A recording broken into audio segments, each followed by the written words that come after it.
creo que un poco la nueva corriente de emprender tiene más que ver con un mindset de emprendedor o de startup, incluso si estás emprendiendo en el corporativo, en donde la fórmula es de menos a más, ¿verdad? Cuidar los recursos, poner los recursos en los estadios necesarios, que eso tiene que ver con la habilidad de diseñar cuál es el producto mínimo viable que a vos te permita estar en el mercado para validar o invalidar tu idea sin la necesidad de desarrollar todo el producto, digamos. Y ese es un gran área de oportunidad, yo diría, en la forma en cómo hacemos negocios en Paraguay. Y ahí hay un altísimo índice de error con presupuestos muy grandes.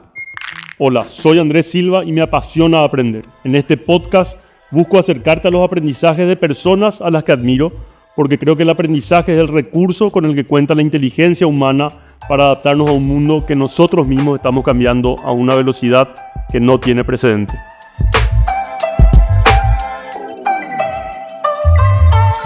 Aprendedores es una producción de Okara, la empresa consultora a través de la cual acompañamos a organizaciones, a líderes y sus equipos en sus desafíos de profesionalización.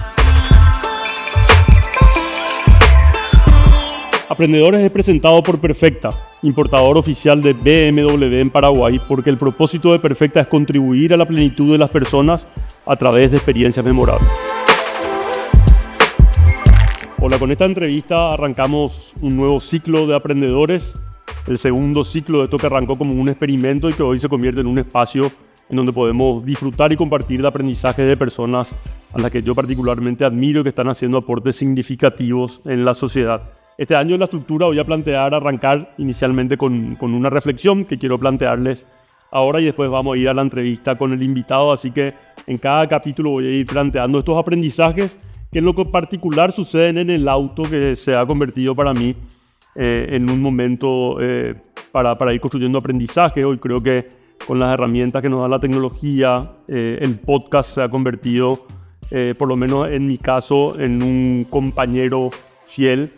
Y bueno, en esas experiencias, ir escuchando reflexiones de otras personas, se van detonando aprendizajes. Y hoy me pasó que mientras venía hasta acá, como vivo en Surubí, en la afuera de Asunción, un poco lejos, tengo varios minutos para reflexionar, me pasó que me apareció un pensamiento recurrente que tiene que ver con cuestionar cosas que hice o que creía en el pasado. No sé si a ustedes les pasa, pero muchas veces me pregunto a mí mismo, qué fue lo que se me ocurrió para haber hecho tal cosa, para haber tomado esa decisión. A veces incluso me pasa no solamente con los errores, sino que también con los aciertos. Y esa mirada a veces me hace sentir con culpa, me hace sentir con cierto nivel de estrés, porque a la luz de la persona que soy hoy, a la luz de mis aprendizajes actuales, tal vez ya no me siento tan cómodo con hechos o situaciones que he vivido en el pasado. Pero en esta reflexión me aparecía este concepto de desaprender, ¿verdad? De cómo desaprender es algo que solemos promover. Decimos que tenemos que desaprender para poder aprender cosas nuevas, desaprender hábitos, desaprender creencias, desaprender ciertos patrones a veces de pensamiento que nos mantienen limitados o atrapados. Sin embargo, hoy en esta reflexión pude darme cuenta de que hoy soy capaz de cuestionar esas cosas que hice o esas cosas que creía en el pasado gracias a que las viví. Entonces, de alguna manera, la persona que soy hoy, mi forma de ver la vida, tal vez puede ser diferente a lo que creía o pensaba antes, pero no necesariamente podemos cambiar el pasado. Entonces, desde ahí es que me aparece esta reflexión que tiene que ver con, más que desaprender, el poder integrar aprendizajes como si fuesen las capas de una cebolla. Cuando hablo de integrar aprendizajes, significa el poder entender de que podemos seguir apelando a aquellas cosas o aquellas herramientas, creencias del pasado como parte de lo que nos tocó vivir en un proceso evolutivo, rescatando y reconociendo, valorando esas cartas que teníamos en aquel momento para jugar el partido de la vida.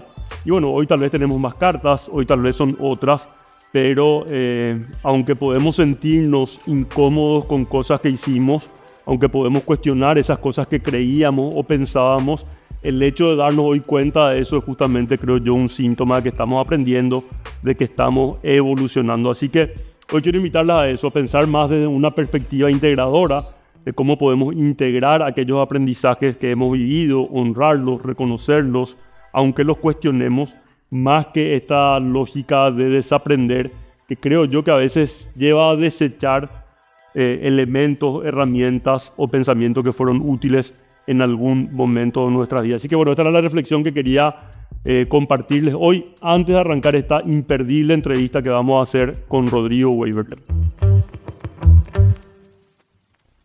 Hoy nos acompaña Rodrigo Weiberlen Duarte, cofundador de Icon, Oniria, TBWA, Brandon Viento Sur, Koga, Mute, Betacars y Arca Latam, así también como de otros emprendimientos que fueron intentos fallidos. Fue miembro de los consejos consultivos de la Fundación Teletón, de Sistema B Paraguay, Sonidos de la Tierra. Actualmente es miembro del Consejo de UNICEF Paraguay y del Equipo Nacional de Estrategia País ENEP con carácter ad honorem. Socio fundador y presidente del Círculo de Creativos del Paraguay entre el 2005 y 2006. Presidente de la Asociación Paraguaya de Agencia de Publicidad en el 2014-2015. Impulsor de la Federación de Industrias Creativas FIC. Socio fundador de la Asociación de Emprendedores ACEPI y de la Red de Inversión Ángel de Paraguay. Director de Icon, un holding de empresas de economías creativas que impulsa, potencia y desarrolla el patrimonio intangible para organizaciones. Las empresas del grupo Icon juntas hacen uno de los grupos creativos más premiados del Paraguay, tanto con galardones nacionales como internacionales, y además de todo eso, un gran amigo y debo decir, un excelente compañero de viaje, de eso que deja en manos de uno toda la organización, todas las responsabilidades y después se dedica a disfrutar. Bienvenido, querido Rodrigo Emprendedores. Gracias, Andrés. Gracias por la invitación. Estaba esperando hace meses este espacio, pero bueno, por fin se dio. Un lujo compartir este espacio contigo y una charla más de las tantas lindas charlas que solemos llevar. Qué gusto, Rodrigo. Vamos a hablar de muchas cosas. Vamos a hablar de innovación, vamos a hablar de tu experiencia escribiendo un libro, desarrollando herramientas, aportando a tantos procesos. Pero quiero arrancar preguntándote qué está pasando con el Rodrigo post-Oniria. Se cerró un ciclo de 20 años. Junto a Camilo Guanes crearon, creo yo, una agencia que marcó un antes y un después en la industria creativa de nuestro país. Y bueno, hoy cerraron ese capítulo, dejaste de ser socio de Oniria, seguí en la red Icon. Así que bueno, ¿cómo estás viviendo ese proceso, Rodrigo? Bueno, la verdad que no, es un proceso complejo, ¿verdad? Dentro de todo, pero un proceso que lo estoy viviendo a su tiempo, a su manera, digamos. Fue un ciclo hermoso el construir Oniria. Para mí fue mi primera experiencia de hacer empresa, una experiencia de aprendizaje enorme en hacer empresa. Fue una plataforma de la cual salieron un montón de las empresas que existen hoy dentro del grupo. Y fue un proceso increíble, ¿verdad? Con Camilo como socio, que previamente a ser socios éramos ya amigos, fuimos compañeros de trabajo. Nos conocíamos familiarmente ya desde incluso la época de colegio. Fue una experiencia increíble, pero con toda experiencia para mí también fue cumpliendo su ciclo. Yo no puedo despegarme de la creatividad, yo vengo de ahí, mi base es el diseño, es la creatividad, pero con el tiempo fui caminando un poco más, o mi interés se fue enfocando un poco más a la empresa, ¿verdad? Y desde ese lado encontré una beta de donde trabajar con creatividad, pero puesta un poco más con foco en el negocio. Eso me llevó a nuevos lugares. Las empresas de servicios son empresas que requieren estar dentro de la empresa. Entonces fue un proceso que tuvo su tiempo, tuvo su maduración, tuvimos años de conversaciones y bueno, finalmente llegamos a un buen modelo que creo que es una nueva etapa de crecimiento y de posibilidades para ambos en nada. Creo que también es una cuestión como natural en otros mercados, el vender empresas, ¿verdad? Yo también en los últimos años fui trabajando mucho el desapego, más desde la línea personal. Así que nada, fue un proceso, no te diría fácil, porque ningún proceso, por más bien llevado en estos calibres, en estos tonos, son fáciles. Pero dentro de todo el contexto realmente fue una salida linda en su momento adecuado y yo me voy con una sensación de misión cumplida, ¿verdad? Porque mi aporte empresarial que yo le puse en los últimos años ahí, se queda una empresa estable, sólida, con proyección, ¿verdad? Así que siento que misión cumplida, y también eso es elegir nuevas baldosas, ¿verdad? A dónde quiero ir, a dónde quiero construir, ¿verdad? Así que lo estoy viviendo un poco así.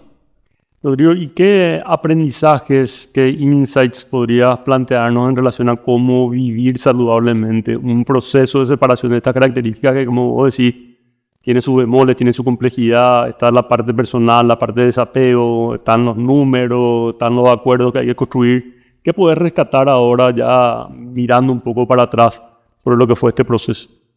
Y por un lado te diría que empezar a naturalizar como que estas cosas pueden pasar, ¿verdad?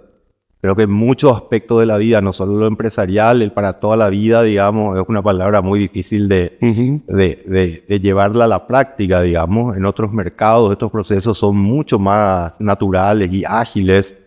Creo que acá todavía estamos en una sociedad un poco más conservadora desde ese punto de vista. Y muchas veces eso se traduce a que el dueño fundador tenga que dirigir la empresa y ser la cabeza de la empresa. Y hay esa costumbre, digamos, ¿verdad? Que tiene un poco que ver con la cultura empresarial que tenemos a nivel local. Entonces, el primer gran aprendizaje, que no fue la primera venta de empresa que hice tampoco, sino esta es la primera empresa importante, digamos, que tiene 20 años.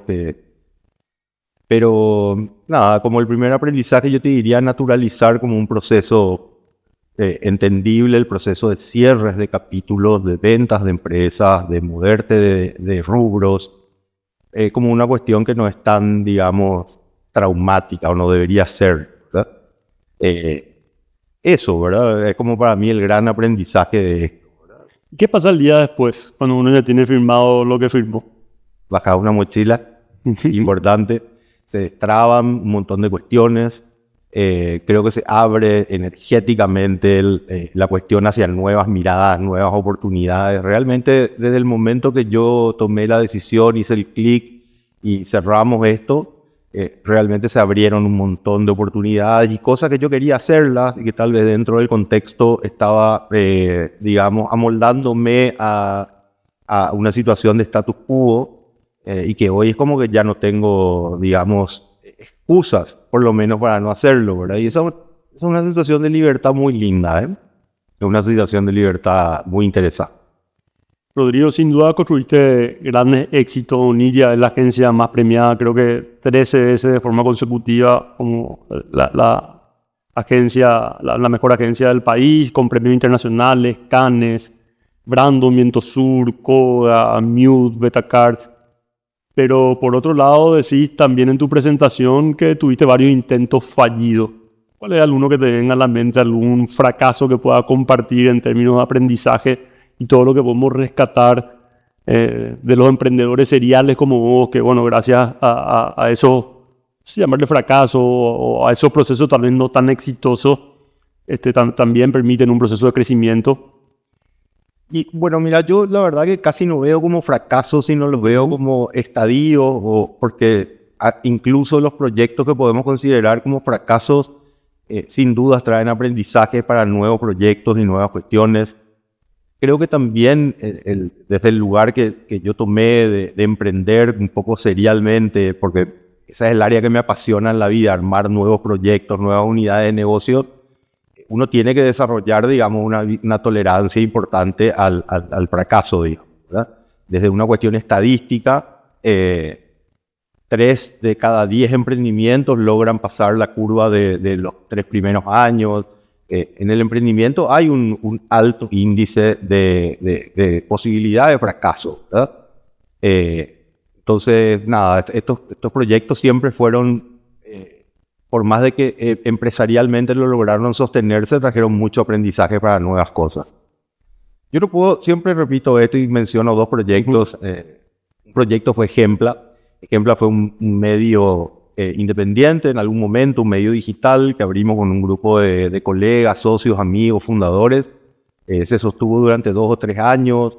Lo abrimos entendiendo que había una necesidad de voces dentro del espacio de medios. Y ese es un proyecto que en algún momento, yo diría, por errores estratégicos, nos quedamos, digamos, sin combustible, invertimos en ciertas cuestiones que después en el camino nos dimos cuenta de que habían otros lugares donde necesitaban más de esos recursos y finalmente tuvimos que cerrarlo, ¿verdad? Pero yo creo que ese proyecto también terminó disparando a otros emprendedores que se animaron y después de eso yo no puedo vincular una relación directa, pero posterior a eso vinieron otros ejercicios de medios, otros que están hoy día vigentes. Entonces nada, siempre es un proceso de aprendizaje súper interesante.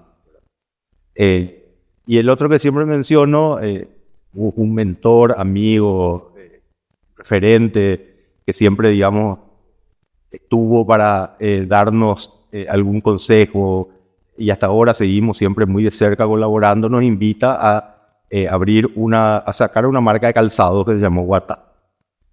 Con Víctor González Acosta. Con Víctor González Acosta, el querido Víctor. Saludos a Víctor. Saludos a Víctor. Y en ese momento nosotros estábamos con un desarrollo muy fuerte interno en la agencia y en ese momento tuvimos que decidir focalizar y nos quedamos de lado un poco en el proyecto por focalizarnos en nuestro negocio.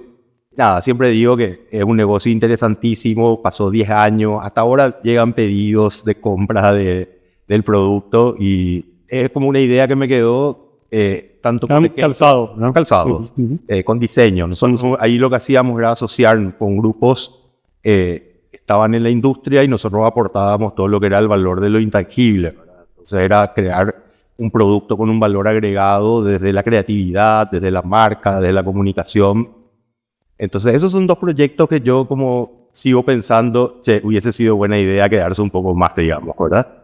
Uno por el potencial de negocio y otro por el potencial de impacto, ¿verdad? Y en el caso de Ejempla, ¿qué hubiesen hecho diferente mirando a la luz de los aprendizajes de hoy? Sí, mira, yo creo que nosotros pusimos mucha inversión en la creación de la plataforma tecnológica. Y que suele ser un error común, ¿verdad? Suele ser un error común. Como vos dirías, poner la carreta delante de los bueyes. Ajá. Y no era la plataforma tecnológica el asset más principal de ese negocio. El asset más principal era tener recursos para generar contenido. Entonces nos quedamos con un auto muy lindo, con mucho potencial, pero sin combustible para moverlo. Básicamente, en resumen, un poco fue eso. También tuvimos la salida del emprendedor, que en el momento era Mike Silvero, que él estaba al frente de esto. Él se bajó de la operación. Eso en un proyecto inicial es un golpe importante, ¿verdad? O sea, volver a recomponer el liderazgo. Y bueno, cruzado con la falta de recursos, tuvimos que cerrar la operación en algún momento. ¿Qué cambió tu manera de emprender de aquella época a cómo estás emprendiendo hoy? ¿Hay alguna aproximación diferente o...?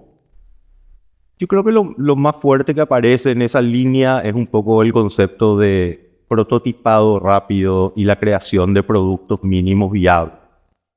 A esto me refiero a que muchas veces, y esto se da mucho en el empresariado paraguayo, cuando vamos a lanzar una nueva iniciativa, un nuevo producto, generamos una inversión enorme con un desarrollo gigante y salimos al mercado a preguntarle al mercado a ver si le gusta nuestro producto, ¿verdad?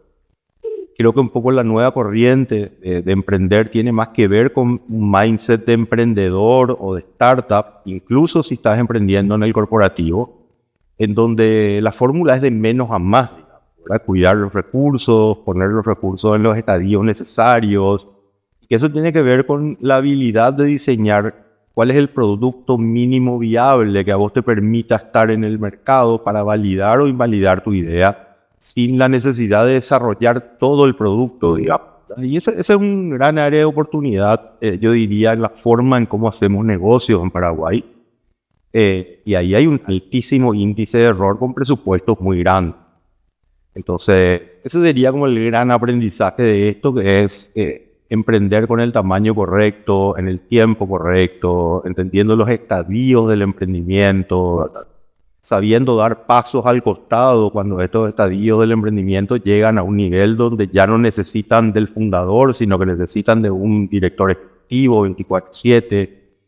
Y esos pasos a veces, esas transiciones nos cuestan dar. Justamente ahí va, ¿cómo convive esta lógica del prototipado, de aprender a partir del error, de ir probando, en una cultura empresarial como la nuestra? ¿Qué estás viendo en ese escenario? Creo que se está instalando un poco esta cultura. Hay algunas empresas nacionales muy importantes que ya están trabajando con una agenda diferenciada en lo que se refiere al desarrollo y al crecimiento. Voy a hacer un poco clic en esto. Cuando me refiero al desarrollo, me refiero a desarrollar el modelo actual, ser mejores en lo que hacemos, llegar a más mercados, pero sobre el modelo de negocio actual. Y cuando me refiero a crecimiento, me refiero a la agenda de cómo agregamos nuevos modelos de negocios o capas de negocios un poco más tecnológicas o nuevas o diferentes a la de nuestro modelo actual que puedan traer, digamos, innovación al modelo actual. Separar esas dos agendas es clave, digamos, para poder ser eficiente en esa línea de emprender sin que la cultura organizacional, muchas veces instalada por años, digamos, dentro de lo que se conoce como el core business o el negocio principal, terminen acogotando o no siendo una tierra fértil para estos emprendimientos que necesitan otra lógica. Si a un emprendimiento lo metemos dentro de una corporación gigante y le decimos, tráeme un plan de negocios con una perspectiva de facturación y quiero que vengas a rendir cuenta al directorio, le estamos acogotando a una idea con estándares corporativos que son necesarios para el corporativo, pero que en la lógica startup deberían tener mucho más autonomía, mucho más flexibilidad, mucha más apertura al cambio, hacer como su agenda de manera más independiente.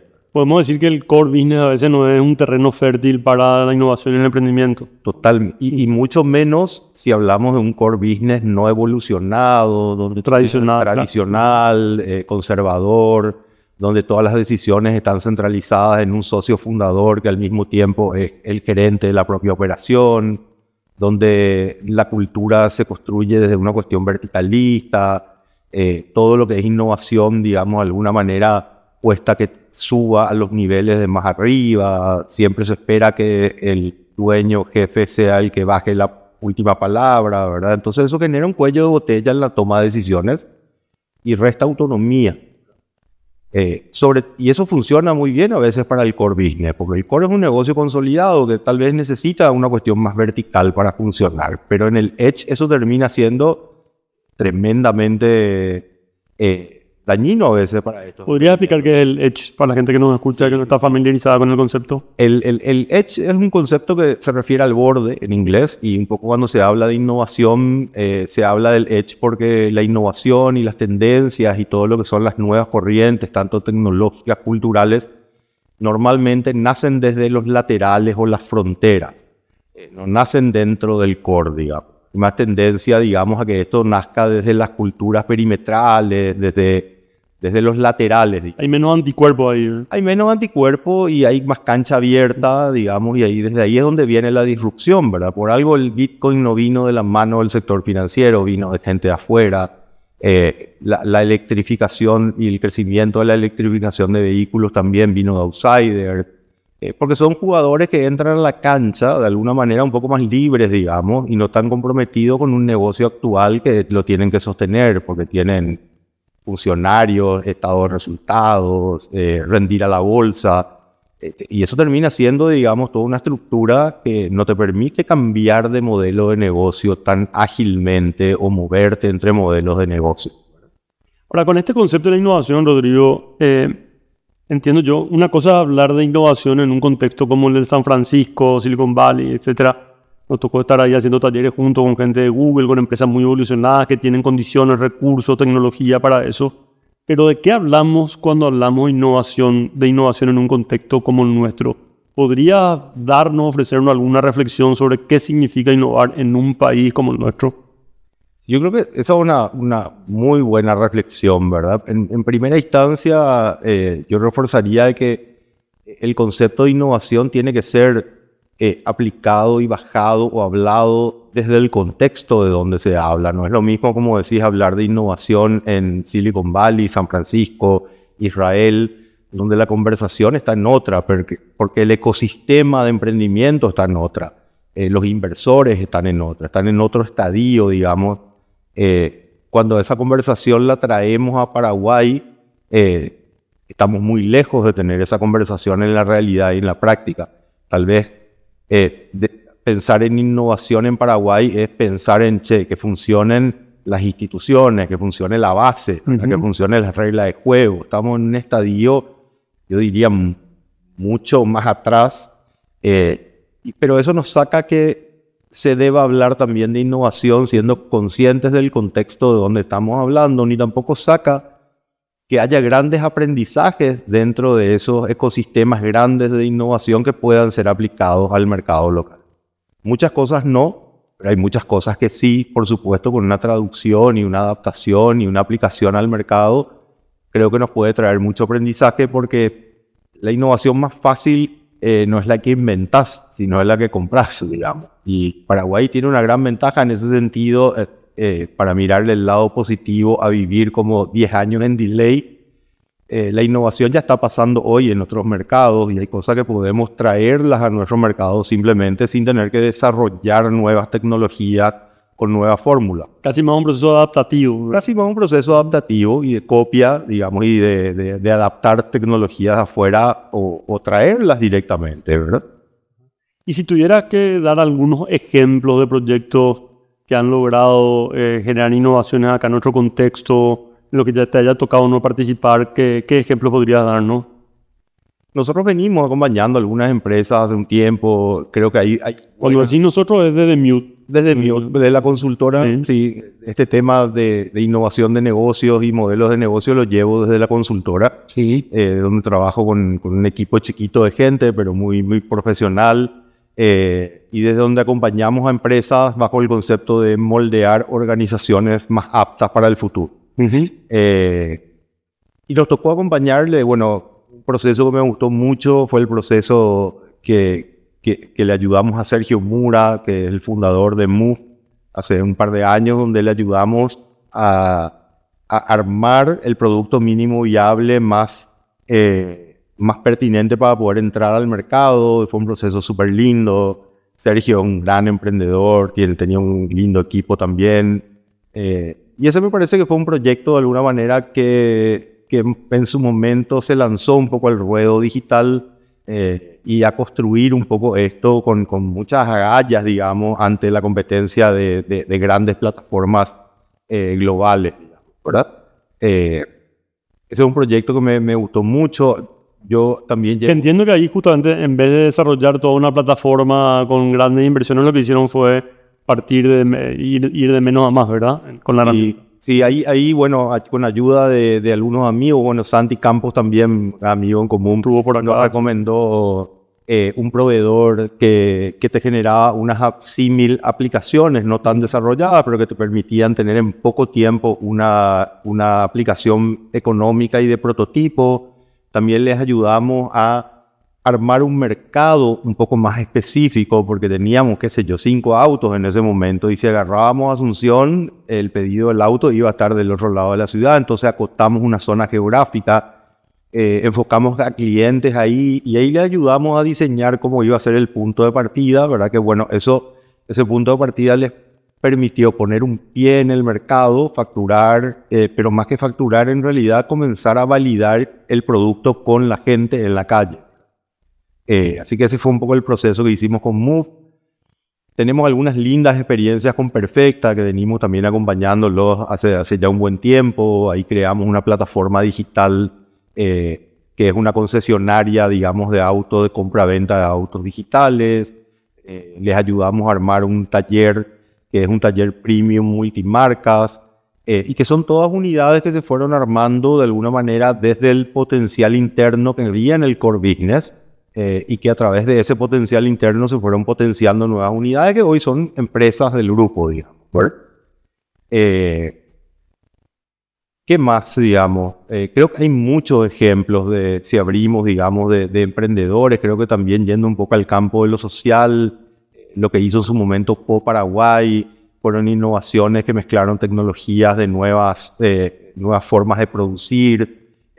Creo que hay ya varios ejemplos, pero todavía estamos lejos de tener, digamos, un grupo más, conciso, digamos, en mayor cantidad de emprendimiento con esta característica. Más la lógica de ecosistema, digamos. Correcto. ¿Y qué faltaría para desarrollar o ir consolidando un poco más el ecosistema de innovación en Paraguay? ¿En serio? En serio. Te iba a decir que nazcamos de nuevo como república, pero voy a ser un poco más optimista. ¿Por qué?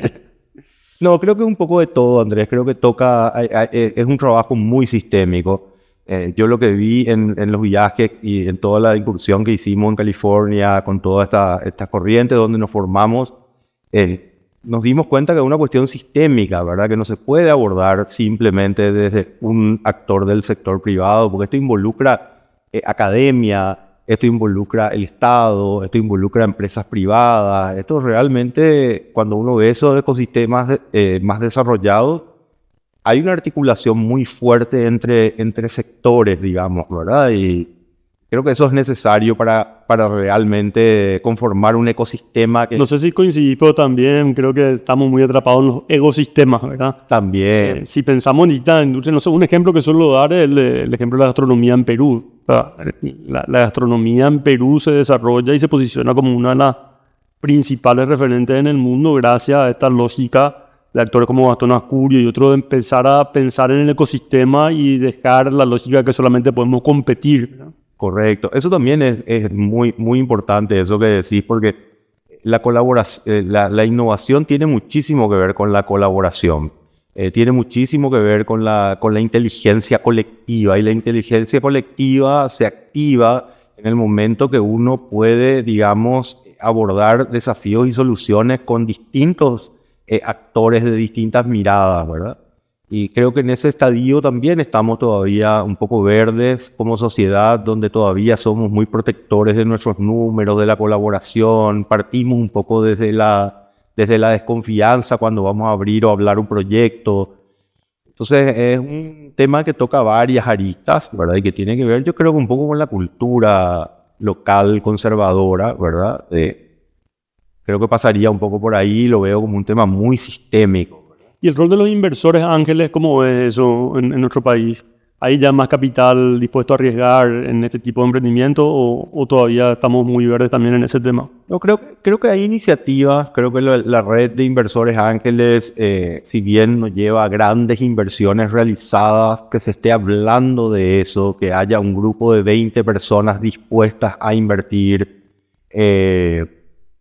Ya se están dando también más conversaciones dentro de los distintos niveles con lo que es toda la compras y fusiones de empresas.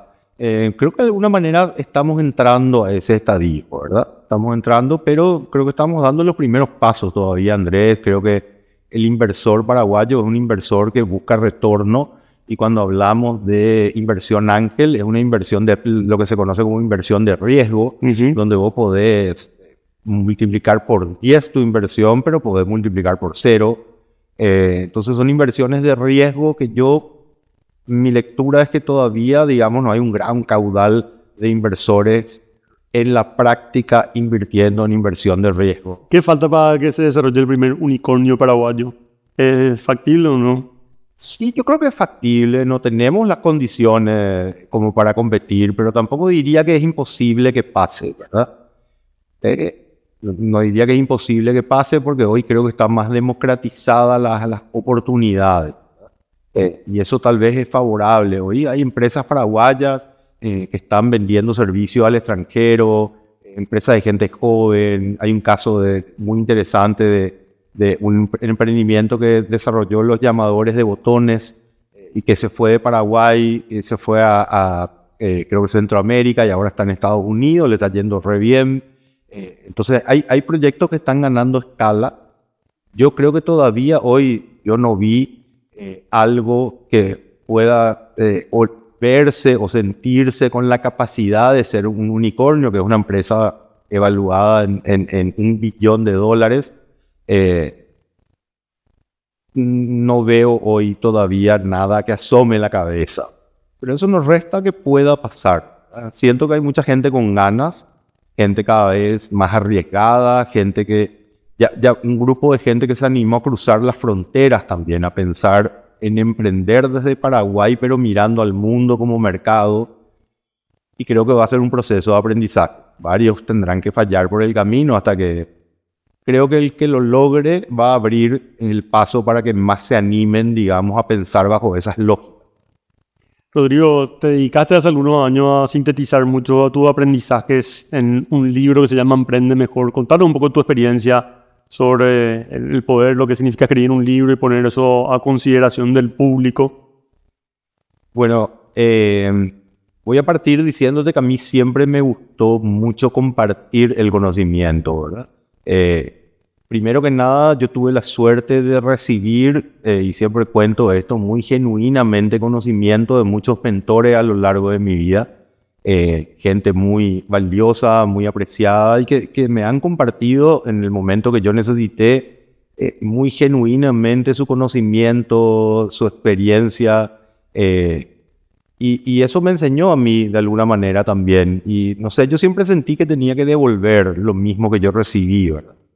Entonces yo hago mucho tiempo de mentorías, dedico tiempo a charlar con gente, devuelvo un poco eso que recibí, ¿verdad? En esa línea siempre me gustó también compartir esa experiencia, ese conocimiento con charlas en universidades. Me gustó siempre ese mundo y tenía dentro mío, digamos, como el sueño y las ganas de publicar algo un poco con eso, ¿verdad? Así que bueno, en prepandemia se dio la oportunidad. Una de las cosas que yo desarrollé es Beta, que es una metodología de prototipado, que es un proyecto que hoy se está usando en varios lugares del mundo, y que es más una metodología, ¿verdad? Que está pensada desde Paraguay, pero para poder ser usada en cualquier idioma, tanto inglés, español, en cualquier lugar, digamos.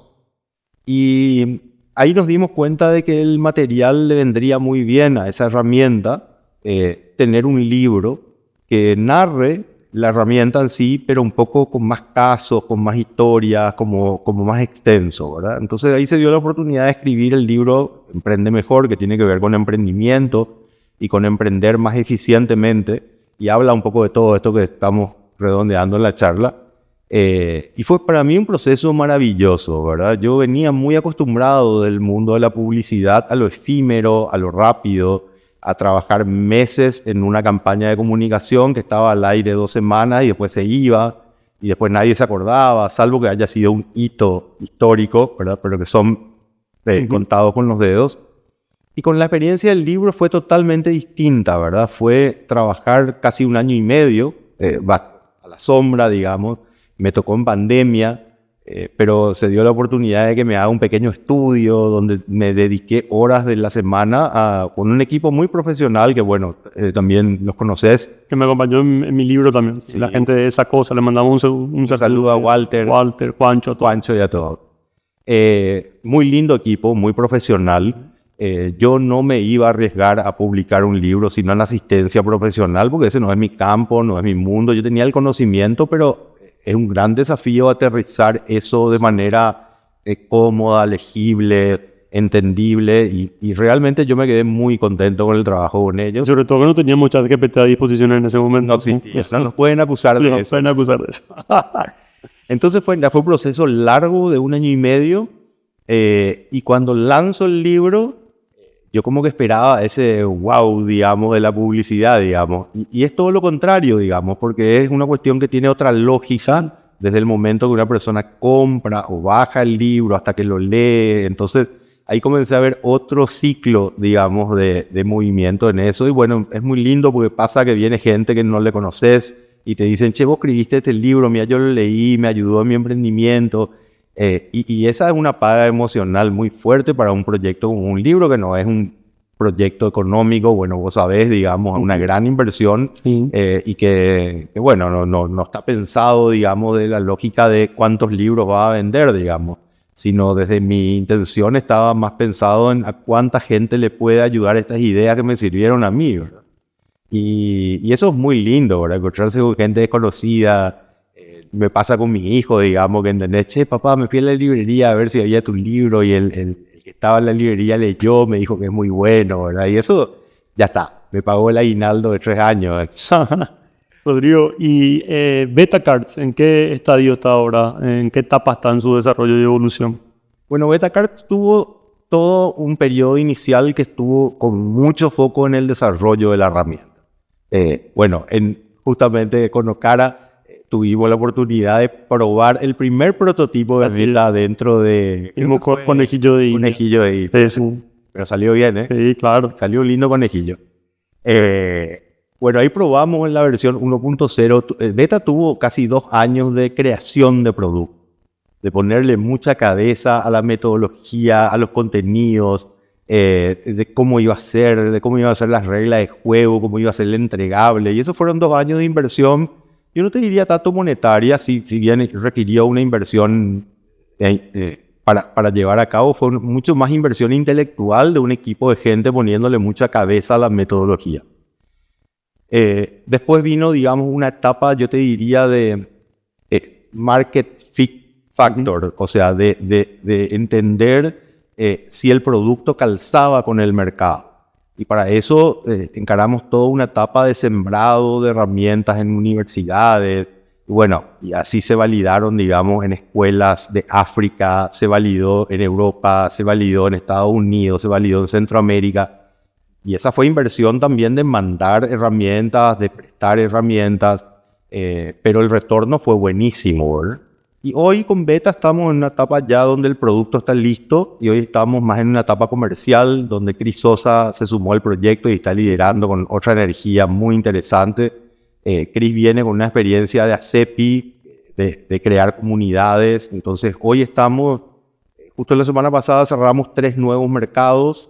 El modelo es básicamente conseguir partners locales y a partir de eso es venta de metodología, ¿verdad? Que es muy interesante como modelo para explorarlo, porque es un modelo muy distinto, una empresa basada en Estados Unidos, muy digital, con dashboards de información y temas impositivos, todos integrados. O sea, es una lógica muy distinta a la que estamos acostumbrados acá, ¿verdad? ¿A dónde tiene que acceder la gente si quiere conocer más sobre BetaCards? A www.beta.cards. Después te cobro el chivo. Sin problema. Bueno, y además de Beta, Rodrigo, hoy dónde está centrada tu energía, dónde está tu foco en esta etapa post-Oniria, ¿cómo visualizar los próximos 20 años? Yo estoy intentando visualizar los próximos 2 días. No, mentira. A ver, yo vengo hace como 10 años en la consultora. La consultora la abrimos hace 7, 8 años, pero yo ya venía un poco dentro del modelo de consultorías estratégicas, ¿verdad? Que es el lugar donde yo encontré cabida que no encontraba en la publicidad, ¿verdad? A mí, como te dije, me interesa la creatividad, me gusta la creatividad como medio, pero no me llena la creatividad como fin, ¿verdad? A mí me encanta la creatividad como un medio para impactar en el negocio del cliente, ¿verdad? Y esto en general, digamos, yo creo que hoy las agencias se comoditizaron, perdieron, digamos, el poder de sentarse a la mesa con el tomador de decisiones. Hoy la agencia le llega la decisión tomada y le dicen comunica esto. Cuando en el pasado las empresas le llamaban a la agencia, tengo este problema, ¿qué idea tenés para que resuelva el problema? ¿Verdad? Y creo que esa es una cuestión de la industria en sí. Hemos perdido un lugar de relevancia donde hoy estamos sentados con gerentes de marketing, que son los tomadores de decisiones de marketing. Con todo respeto a los gerentes de marketing. Con todo respeto a los gerentes de marketing y desde el punto de vista de que aún me culpa de nuestra industria, porque por algo hoy no estamos sentados con los tomadores de decisiones, ¿verdad? Entonces, hoy yo encontré ese espacio desde las consultorías, donde la conversación está desde espacios de dirección estratégica o desde comités estratégicos o desde directorios empresariales, donde yo entro un poco desde mi know-how y mi conocimiento, que es la creatividad, es la innovación, es aportar en ideas para el edge, para el crecimiento. Y bueno, y desde ahí yo tengo un lugar en la mesa donde aporto en esa línea, ¿verdad? Y ahí sí las conversaciones son tomadas, digamos, dentro de la máxima instancia, digamos, empresarial y terminan generando mucho más impacto, digamos, ¿verdad? Entonces, creativamente podemos generar nuevas unidades de negocio, creativamente podemos generar nuevas oportunidades para el core, ¿verdad? Pero que no se limiten al marketing, ¿verdad? Así que bueno, yo estoy un poco ahí, me encontré ahí, me fue bien también ahí en los últimos años. también siento que hay una relación win-win en esas relaciones, digamos, ¿verdad? Y un aprecio hacia el trabajo o al aporte que uno pueda poner sobre la mesa, ¿verdad? Entonces veo que esa es una baldosa que yo podría caminar un buen tiempo, me gusta, lo disfruto mucho. Estoy trabajando con equipos de personas súper interesantes, emprendedores, que también es un lugar de donde se aprende muchísimo, porque uno trabaja con otros consultores, bueno, nos toca compartir también algunos espacios ahí en esa línea, y son espacios donde uno aporta, pero también aprende muchísimo, ¿verdad? Así que nada, yo estoy disfrutando mucho ese camino. Te tengo que decir también que no estoy pensando mucho en los próximos 20 años en este estadio de mi vida, ¿verdad? Estoy un poco más disfrutando el hoy, ¿verdad? Y por supuesto que no dejo de planificar, de mirar, pero no está mi energía y mi atención tan puesta ahí. Yo no sé si por un momento de vida, digamos, estoy un poco más disfrutando el hoy y agradeciendo el hoy, las oportunidades que me están tocando, digamos, ¿verdad? Y poniéndolo mejor a hoy, digamos. Creo que eso también es parte del construir lo que queremos, en dónde nos queremos ver en los próximos 20 años. Rodrigo, ¿cómo estás viviendo todo este escenario con la incursión de la inteligencia artificial? ¿Cómo estás adoptando, ¿no?, la inteligencia artificial y qué ves, digamos, en términos prácticos y concretos del impacto que está teniendo, puede llegar a tener? Y yo creo que no es menor, Andrés. Yo en lo personal estoy aprendiendo. Cada herramienta que sale la procuro, digamos, incorporar, la estoy explorando. Creo que es algo que hay que mirarlo con detenimiento porque va a tener un impacto yo creo, en lo que es el empleo, va a tener un impacto tal vez, va a afectar a algunos rubros. En mi rubro en particular es muy fuerte, digamos, todo lo que hoy se puede generar con inteligencia artificial a nivel de creación de imágenes, textos, que esa es una cuestión muy... es parte del core business de la publicidad y la creación de contenido, ¿verdad? Entonces ahí puede venirse una disrupción interesante a nivel empleo. También al mismo tiempo es un asset acelerador de procesos, resultados y tiempos. Y es lo que me toca en mi industria, pero creo que es algo que va a tocar a todas las ¿Y te esperabas ver estos avances tan rápido? Vos que estuviste mucho por California, viendo allá lo que se venía, ¿te esperabas este avance tan...? No realmente creo pero es parte del fenómeno también, Andrés. Creo que todas estas nuevas tecnologías tienen una característica que es como la curva exponencial que tanto se habla de alguna manera, pero que esa curva exponencial se explica muy bien con estos fenómenos tecnológicos, donde uno ve una tendencia que pareciera que va a ser, digamos, muy en el futuro, pero justamente cuando hablamos de Bitcoin, inteligencia artificial, blockchain y todas estas tecnologías, lo que pasa es que llega un momento en que el producto llega a un nivel deseable o aceptable de prestación de servicios y pega una curva que de la noche a la mañana te cambia, ¿verdad? Y ya vivimos muchos fenómenos así, digamos, ¿verdad? Por ahí con curvas un poco más largas, pero si vos mirás lo que fue la adaptación del teléfono celular en la vida de la gente, digamos. En algún momento el teléfono celular era un teléfono satelital que tenían 5 personas en el mercado porque costaba una fortuna. ¿Pasaron cuánto? 15 años y hoy tiene una penetración del 90%. Son 15 años de algo que no existía, ¿verdad? Y si miramos todos estos fenómenos como Netflix y todas estas plataformas más tecnológicas, el fenómeno es de 3 a 5 años, digamos, ¿verdad? Y se convierten de no existir a ser plataformas usadas por todo el mundo. Entonces, eso es algo que hay que comenzar a verlo, digamos, como un fenómeno que va a venir con más velocidad porque cada vez es mayor la cantidad de conocimiento que tenemos.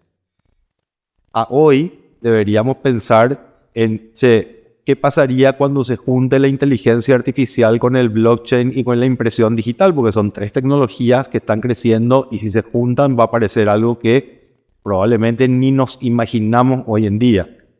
Estaba escuchando hace unos días una entrevista de Deepak Chopra, referente en temas de espiritualidad con Andrés Oppenheimer en CNN, y decía Chopra que él estaba ya transitando hacia su identidad de inteligencia artificial, porque todo su conocimiento, todos los libros, todos los cursos, todo el contenido que desarrolló hoy lo está delegando ya en una herramienta de inteligencia artificial. Imagínate. Sí.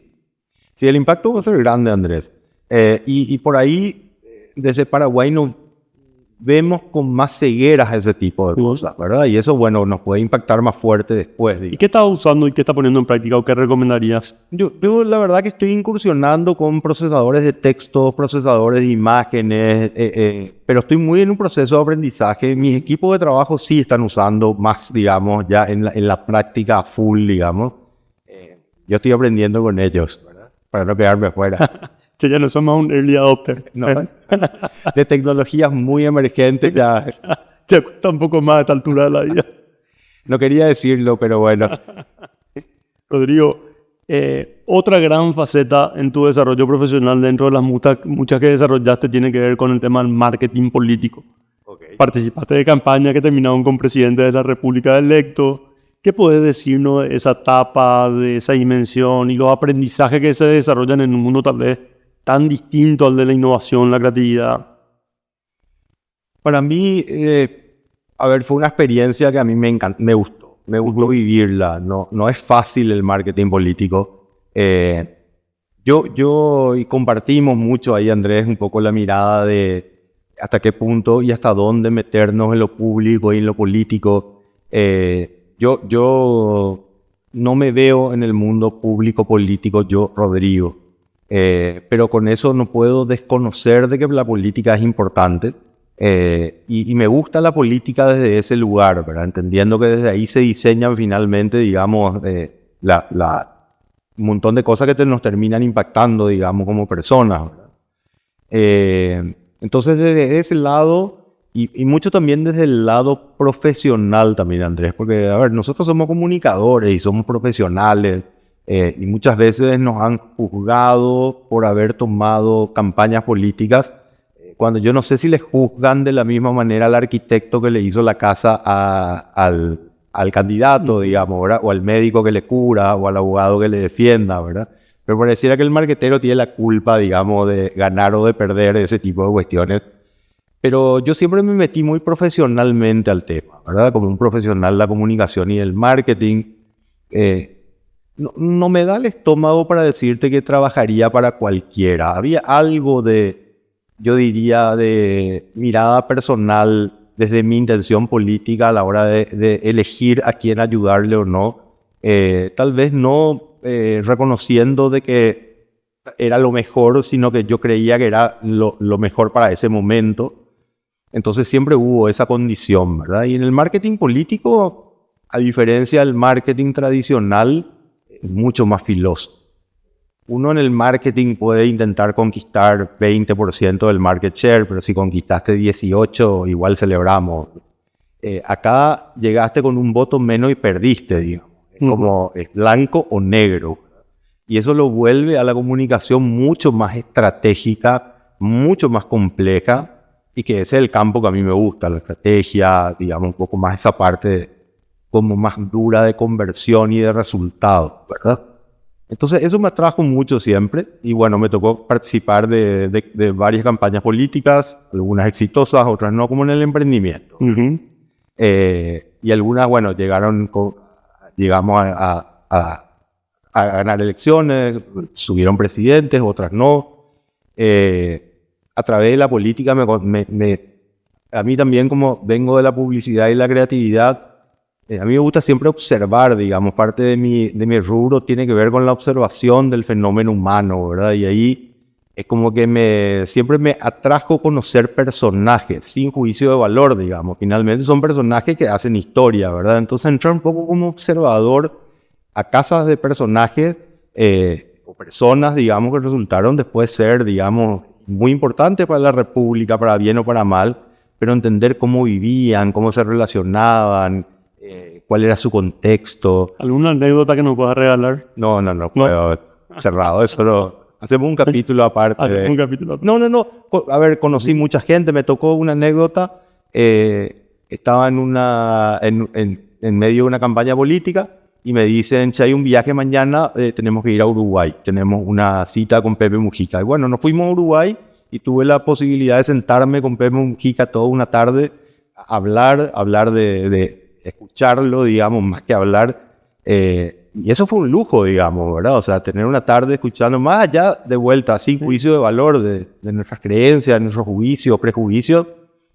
No podemos desconocer que fue un personaje, digamos, icónico, digamos, para la historia, digamos, uruguaya o latinoamericana, ¿verdad? Entonces, yo considero esos regalos, digamos, mirar su mesa, los libros que estaba leyendo, cómo ordenaba su mesa, cómo hablaba, ¿verdad? Que él te cuente cómo veía Latinoamérica. Son regalos, digamos, que bueno, tuve la oportunidad, digamos, también de vivir ese tipo de cuestiones a través de esta experiencia de política. Ahora, tiene su costo también, Andrés. Tiene su costo. Estar en política implica ganarse enemigos. Es un rubro complicado. Es un rubro donde pasa facturas, ¿verdad?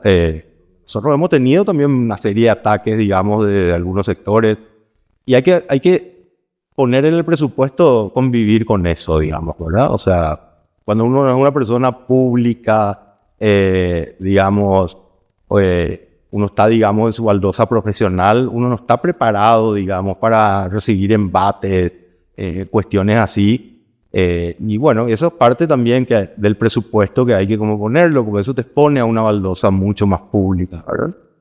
Rodrigo, hoy sos parte del equipo de Perfecta, está acompañando ese proceso de evolución. Perfecta se suma a patrocinar este espacio de aprendedores y Perfecta, su propósito, plantea este concepto de la plenitud. Y desde ese sentido de la plenitud, ¿verdad? A veces como que estamos con la máscara muy profesional, con el personaje que a veces nos creamos para presentarnos ante. ¿Qué me podrías decir más de tus búsquedas actuales o el momento que estás viviendo en términos más personales? ¿Qué podrías compartir al respecto? Qué pregunta, ¿eh? Qué pregunta. No, a ver, te compartiría un poco, hay algo que está muy presente en mi vida en el último tiempo que tiene que ver un poco con la práctica digo, bueno, es fácil, de darle el lugar correcto a las cosas. Que creo que esa es una búsqueda de equilibrio constante, digamos, ¿verdad? Entre lo importante de la vida, entre el ser y el tener, entre, digamos, yo ahí, eso como que está muy presente en mi vida, ¿verdad? Y en los últimos años como estuvo muy presente la palabra del desapego, ¿verdad? El no atarme a procesos, a cosas. Y ese proceso me gustó, digamos, está muy presente ahí, ¿verdad?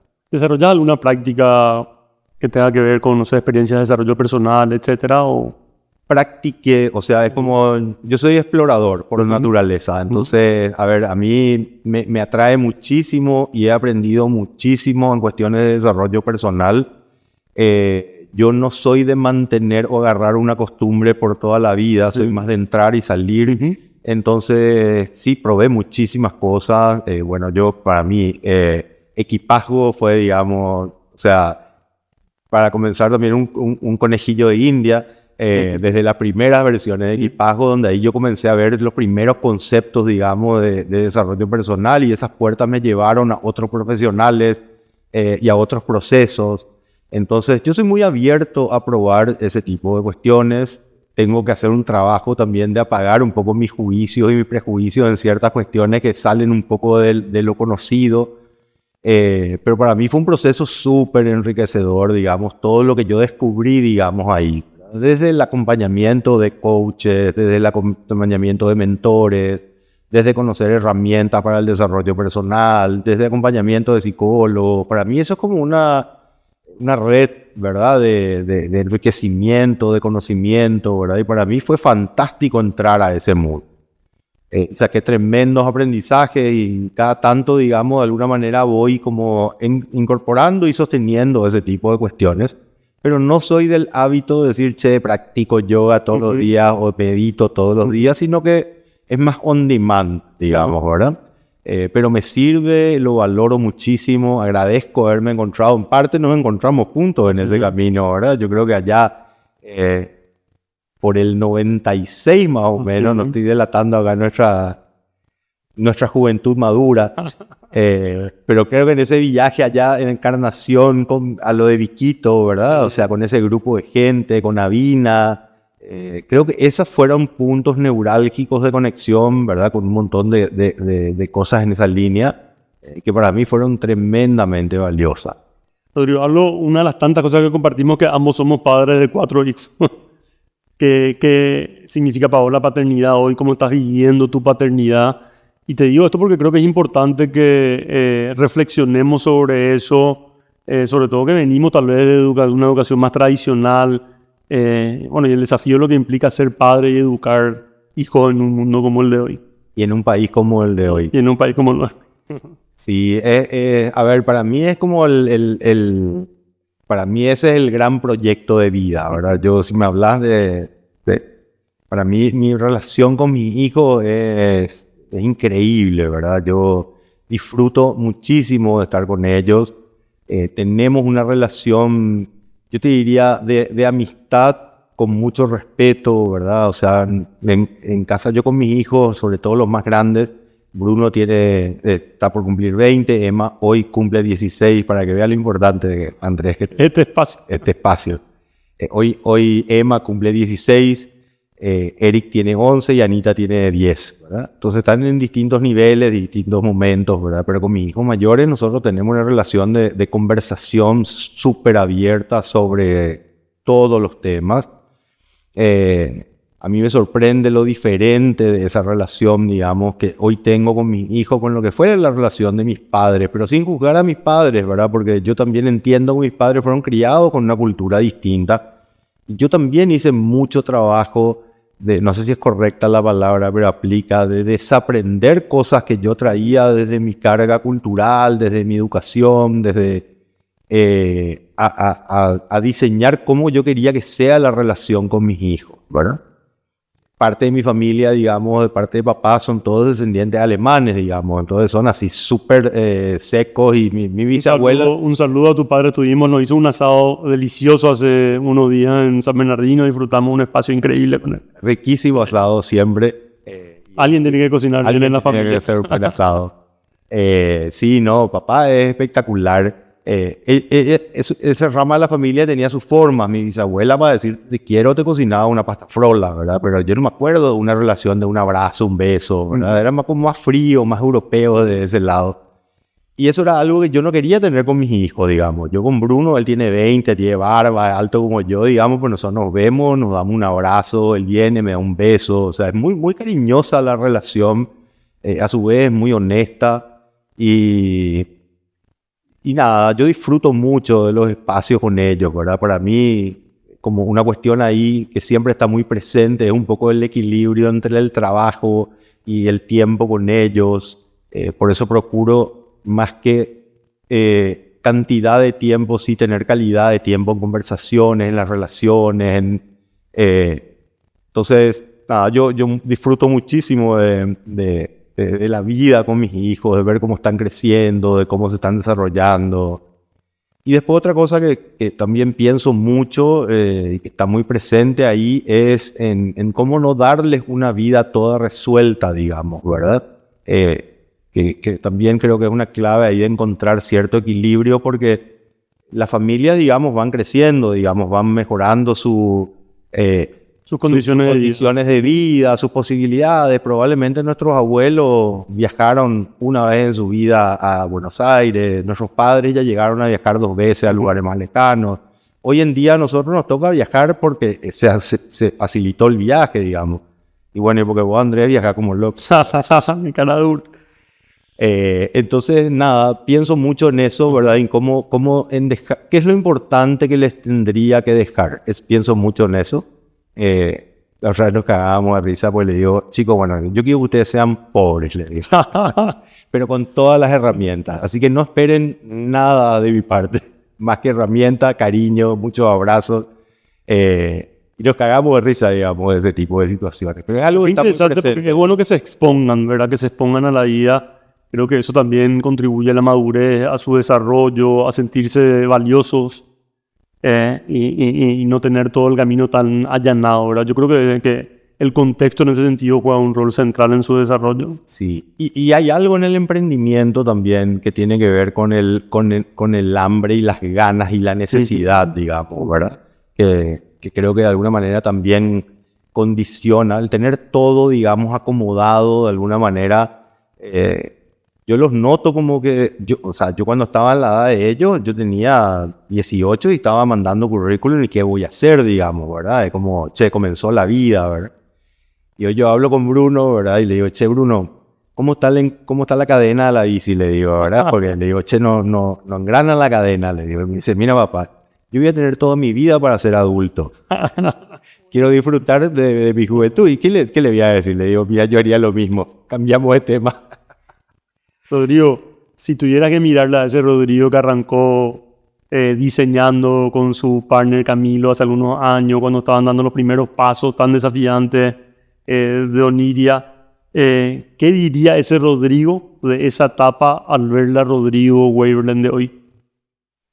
Oh. Yo creo que diría que valió la pena, ¿verdad? Que valió la pena, que fue un hermoso viaje. Acá no hablamos de todo el entremedio que hubo acá, como mucha historia, Andrés. Bueno, vos sabés, nosotros nos tocó perderle a nuestro socio, Laucha, a Laucha, al querido Laucha. Fue una historia de cosas hermosas, de cosas difíciles, pero fue una hermosa historia, digamos, ¿verdad? Entonces, yo creo que le diría, misión cumplida, disfrutaste el viaje, está abierto a nuevos viajes. Creo que estaría muy orgulloso y del Rodrigo de ese momento haber tomado la decisión con 19 años de abrir su empresa Wanes y Waverland. Wanes y Waverland. Qué creativo. Tremendamente creativo. Pero fue así, tipo, agarramos un cliente esa tarde y no teníamos tarjeta personal, digamos, y teníamos 3 horas para inventar el nombre. Entonces fue, bueno, ponle Wanes y Waverland, le imprimimos nuestra impresora y nos fuimos a nuestra primera reunión.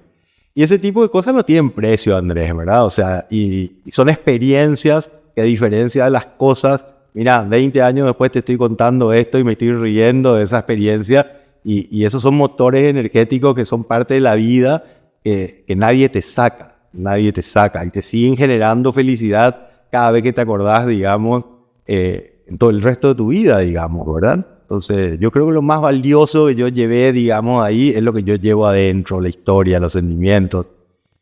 Y nada, yo creo que una vez que uno logra hacer empresa y logra hacer un par de veces o tener el ejercicio de hacer empresa, uno pierde el miedo, digamos, de volver a hacerlo, digamos, porque ya, digamos, ya sabes cómo se hace, digamos. O sea, eso no es clave de éxito, pero de alguna manera como ya atravesaste esa experiencia. Y esta es la piel más curtida. La piel más curtida.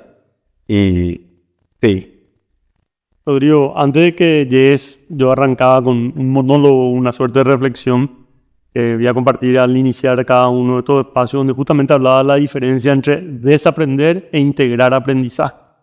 Y yo creo que tu testimonio nos deja justamente este concepto que más que desaprender, que es como casi desechar, lo que necesitamos hacer es rescatar aquellos aprendizajes que nos permitieron llegar a donde estamos, entender de que fueron capas que necesitamos ir desarrollando, etapas que necesitamos ir transitando para ver lo que vemos hoy, para saber lo que sabemos hoy, para creer lo que creemos hoy. Seguramente esto que creemos, pensamos hoy, a la luz de nuestra evolución al futuro, sea también cuestionado. Así que gracias por compartir estos aprendizajes tan significativos, como siempre, un gustazo aprender contigo. Compartimos mucho espacio, compartimos muchos viajes, así que charlamos mucho juntos, pero cada vez que tengo la oportunidad de reflexionar contigo, saco cosas nuevas, voy aprendiendo cosas nuevas. Así que gracias por tu generosidad y por todo lo que das a tanta gente, a tantos proyectos. Y gracias por compartir este espacio en Aprendedores. Buenísimo, Andrés. Gracias a vos por la invitación. La verdad que es un gusto siempre compartir estas charlas, ahora grabadas, digamos. Y nada, un gusto compartir con la audiencia que se está generando con Aprendedores también, que es una audiencia muy interesante, de invitados muy interesantes. Así que nada, un lujo estar hoy aquí. Gracias por la invitación, la estaba esperando hace un tiempo. Fue el invitado que más veces me rechazó y me canceló. Quiero decir públicamente eso, pero bueno, lo logramos. Pero hoy estoy aquí el día del cumpleaños de mi hija, así que lo logramos. Gracias, güey. Bueno, Muchas gracias a todos, a todas por seguirnos. Háganos llegar sus recomendaciones, sus críticas, sus ideas, sus propuestas. La idea es que Aprendedores siga convirtiéndose en esta plataforma que promueve y rescata aprendizajes de personas tan valiosas como el querido Rodrigo Weiberle. Nos vemos en el siguiente capítulo de Aprendedores.